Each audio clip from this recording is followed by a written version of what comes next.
қатты ауырған кезім болды. 1 жыл больницада жаттым, 1 жыл жаңағы инвалидті болып отырған, өлек болып отырған кезіміз болды. Міне сонда мен ойлаймын, ешқандай көтеріңкі сөз емес. Мен қуанғандағы мені көкке көтерген, жебеген, демеген тілім менің әдебиетім Абай мен Мұхтар.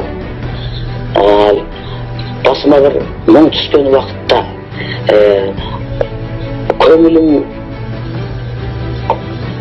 реніш кірген уақытта, соның барлығында да осы Абай мен Мұхтар қалпымның туған сөз, асыл сөз өнері мені демеді.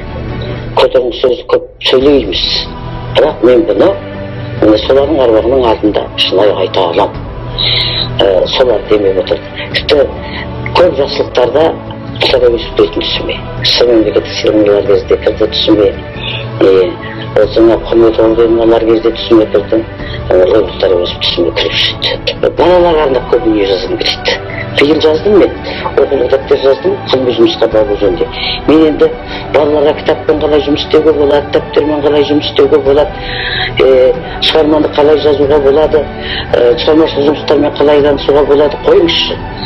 Енді қалай өзіңді өзің сауаттылыққа баулу керек, қалай көркем әдебиет сүю керек, оны қалай талдау керек өз бетіммен. Мен енді ғұмыр жетсе балаларға арнап қана жаздым. Ұстазым 35 жылдық ізімен түріңіз келсе? Ұстаз шәкірттердің орнына отырғыңыз келсе? Ұстаз болуын танығыңыз келсе?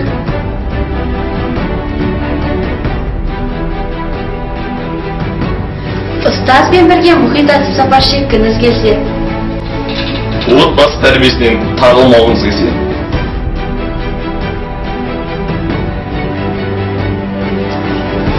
Ұстаздың сөйлемесін оқуыңыз келсе?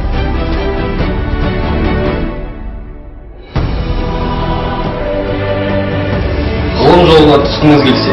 Сұлулығының сырына бойлағыңыз келсе? Жәдігерлермен сырласып, сырына қаныққыңыз келсе?